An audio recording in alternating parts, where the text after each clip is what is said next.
घंटा आपके पास पहले से बैठा देते हैं, ठीक है, इस तरीके से।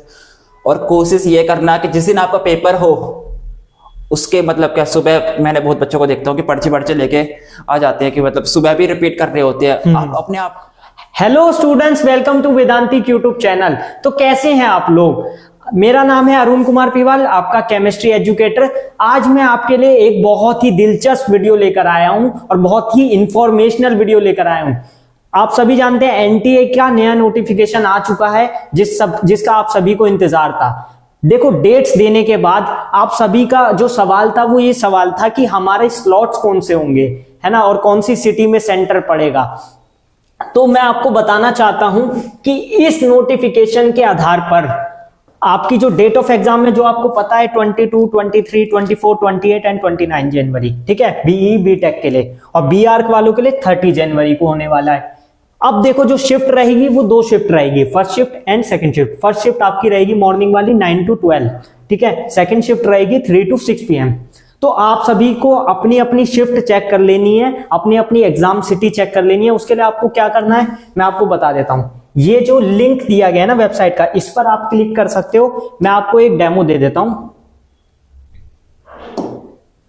हाँ, तो देखो इस टाइप से खुल जाएगा।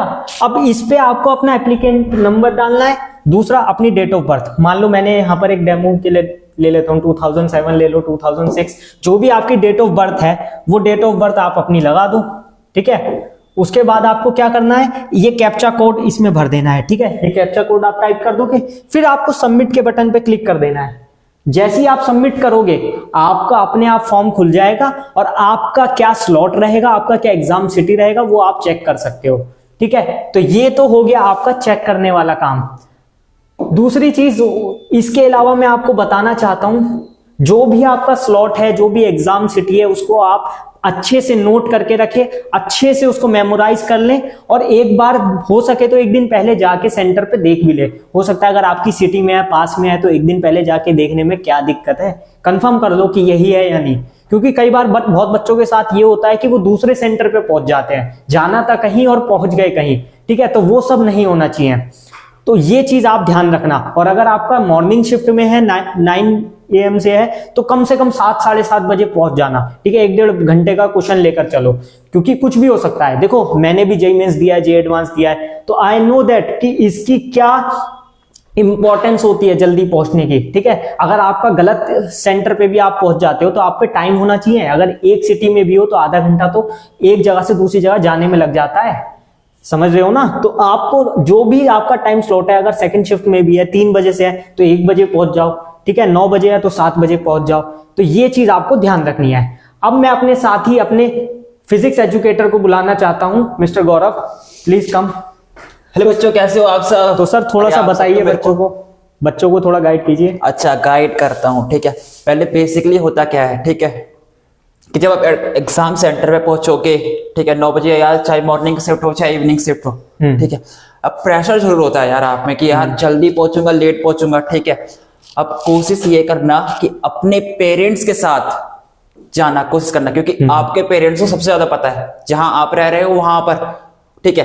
वो 10-15 साल से पहले से रह चुके हैं तो उनको ज्यादा पता है, ठीक है। अब तुरंत जाओगे, आप सोचोगे मैं बड़ा हो गया हूं, मैं जाऊंगा रोनी सेक्टर, कोई पड़ा है, ठीक है, आप रास्ता भूल जाओगे। गूगल मैप करोगे, गूगल मैप घुमाएगा आपको, ठीक है। इस चक्कर में एक तो आपका प्रेशर भी आ जाएगा कि भाई यार पहुंचना है, आधा घंटा बचा है और एग्जाम सेंटर काफी दूर है, ठीक है। तो जितनी जल्दी पहुंचोगे ना, उतनी जल्दी आप रिलैक्स, उतनी जल्दी आप बैठोगे, उतनी जल्दी आपका वेरिफिकेशन वगैरह सब तो पहले कर लेते हैं, ठीक है। आधा 1 घंटा पहले हो जाता है वेरिफिकेशन वगैरह। आपको 20 या 30 मिनट पहले आप अपने बेंच पर होंगे, ठीक है, जहां पर आपके फ्रंट होगा, ठीक है। रिलैक्स होना, एकदम कूल रहना, ठीक है। जल्दबाजी किसी की है नहीं, आराम से आधा घंटा आपके पास पहले से बैठा देते हैं, ठीक है, इस तरीके से। और कोशिश ये करना कि जिस दिन आपका पेपर हो उसके मतलब क्या सुबह, मैंने बहुत बच्चों को देखता हूँ कि पर्ची लेके आ जाते हैं कि मतलब सुबह भी रिपीट कर रहे होते हैं। आप अपने आप कॉन्फिडेंस नहीं आता आपको अपने अंदर कि हाँ भाई मैंने पढ़ा है, एक दिन पहले इससे पढ़ लिया, फिर वापस वो चीज सुबह आप दोहराते हो, चाहे बोर्ड्स हो चाहे सीबीएसई हो, ठीक है, चाहे जी मेंस हो चाहे जी एडवांस हो, कोई सा भी एग्जाम हो कॉम्पिटेटिव। बहुत बच्चों को मैंने देखा है कि एक पेपर ले लेते हैं, उसमें बहुत सारी चीजें होती है और वो एग्जाम सेंटर में ऐसे ही याद करते रहते हैं, ठीक है। इससे होता ये है कि जो आपने पहले पढ़ा होता है ना प्रीवियस का, वो सब मिक्सअप हो जाता है, ठीक है। ध्यान रखो, मेरे साथ हुआ है इसलिए बता रहा हूँ आपको, ठीक है। तो वाली आदत छोड़ो, पेपर के एक दिन पहले जितना पढ़ सकते हो उतना पढ़ो, बस पेपर के जिस दिन पेपर है रिलैक्स रहो, शांत रहो, दिमाग पर कुछ चीज रिवाइज नहीं करनी, जितना आपको आता है उतना करो, ठीक है बच्चों। की प्रैक्टिस करते रहो, आपके पास 5 से 10 दिन बचे होंगे, ठीक है, तो 10-11 दिन बचे आपके पास, खूब प्रैक्टिस करो, खूब फॉर्मूले रिवाइज करो, एंड टर्म पर फॉर्मूले रिवाइज करो, ठीक है, चीजों को सीखो। जी मेन सी पूरी लाइफ नहीं होती, इसके बाद भी लाइफ होती है, ठीक है। जो चीज आपको मिल रही है वो चीज एक्सेप्ट करो। अगर आपको लग रहा है कि आपने एफर्ट मारा है, ठीक है, और 100% अपना एफर्ट लगा चुके हो और आपके रैंक के नंबर थोड़े उस अकॉर्डिंग नहीं आए जो आपको चाहिए थी, लेकिन जो चीज आपको मिली है आपके एफर्ट लगाने से मिली है, उसमें खुश रहो, ठीक है। अगर आप चाहते हो कि आप एफर्ट बढ़ाओगे तो चीजें बढ़ेगी।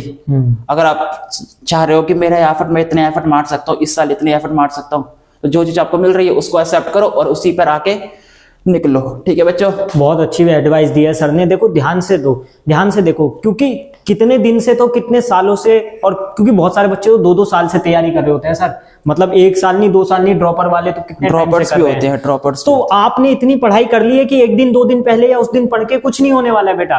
आपको जिस दिन आपका पेपर है उस दिन तो पढ़ना ही नहीं, किसी चीज को हाथ नहीं लगाना।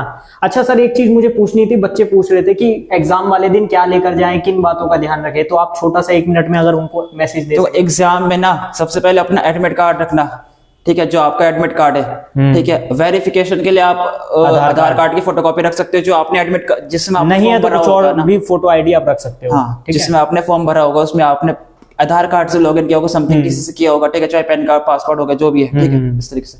तो जो चीज आपने वहां पर लगाई थी वो चीज अपने पास जरूर रखना, फोटोकॉपी और ओरिजिनल दोनों, ठीक है। सबसे इंपॉर्टेंट चीज है सेंटर पर जल्दी पहुंचना, ठीक है। सुनते सुनते हो आप लोग, करते नहीं हो यार। बहुत मैंने देखा है कि बहुत बच्चे सेंटर पर लेट पहुंच जाते हैं, ठीक है। स्टोरी वाले वैभव वाला काम हो जाएगा। अच्छा, मैं भी लेट पहुंचा था, लेट मतलब आया लेट नहीं पहुंचा था, आधा घंटे का टाइम था, लेकिन भीड़ काफी होती है ना, इस तरीके से, ठीक है। जल्दी जल्दी पहुंचोगे आपके लिए उतना ही बेटर रहेगा, ठीक है। अच्छा, लास्ट में आप कैसे मतलब बच्चों को मोटिवेट, लास्ट लाइन में आप क्या चलते चलते बोलना चाहेंगे, अगर लास्ट मैसेज देना हो बच्चों को? बच्चों लास्ट मैसेज देखना ये है मेरा कि अगर आपने बस ये सोचो कि मतलब मुझे इन 10 दिन, जो बच्चे 1 साल से आपने तैयारी कर रहे हो, जिसने तैयारी नहीं की, जिसने 5 या 6 महीने तैयारी की, कोई बात नहीं, लेकिन की तो है कुछ।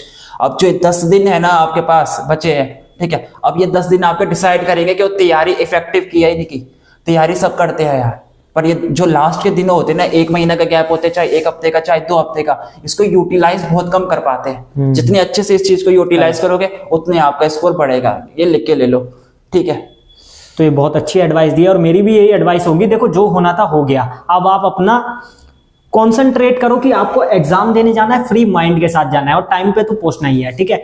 और दूसरी चीज ये देखो, जो होना होता है वो निश्चित होता है, होके रहता है, ठीक है। आप अपना कर्म करो, फल की इच्छा मत करो, ठीक है। इसी के साथ हम आपको best of the luck wish करेंगे, और हम आपके लिए विश करेंगे कि आप अपना इस बार तो जेईई मेंस, जेईई एडवांस, आगे चल के कुछ भी एग्जाम्स आएंगे वो सभी क्लियर कर सकें, ठीक है। तो चलते हैं फिर। चलिए।